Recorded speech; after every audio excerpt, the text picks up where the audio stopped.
Следващата категория – телевизионен журналист за 2012 година, като номинирани са Тодорка Костова от TV7, Гергана Маринова – BBT, Мария Чернева – Българска национална телевизия, Деси Терзиева – NBT Пловдив, Галена Паскова, Христо Чаушев и Има Николова от NBT София, Татяна Жилкова – TV+, и Милен Цветков от Нова телевизия.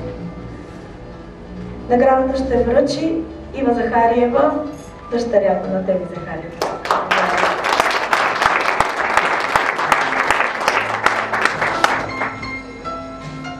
Добър вечер. Федерация Български пациентски форум присъжда наградата за борец за правата на българските пациенти.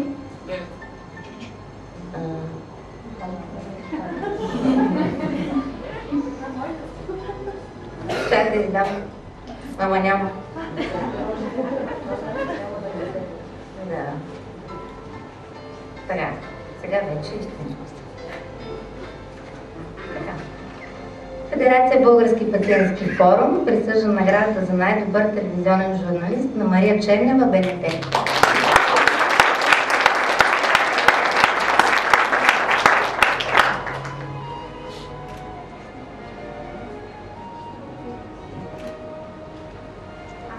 Не съм добра, напротив, станала съм много зла, да ви кажа как ожесточено.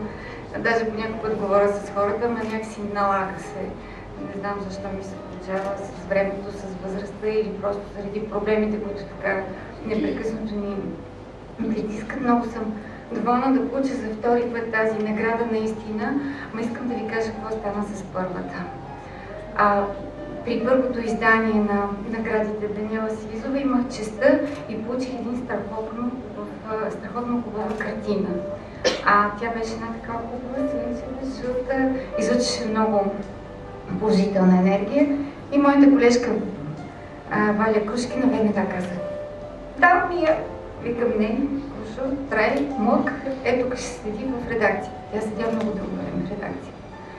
И миналата година, лятото, трябваше да навлезат някакви, да нахълтат някакви майстори, да вършат нещо. Имаше опасност някой да си хареса картината. Викам: "Крушо, сега се ти за едно кръгче я давам."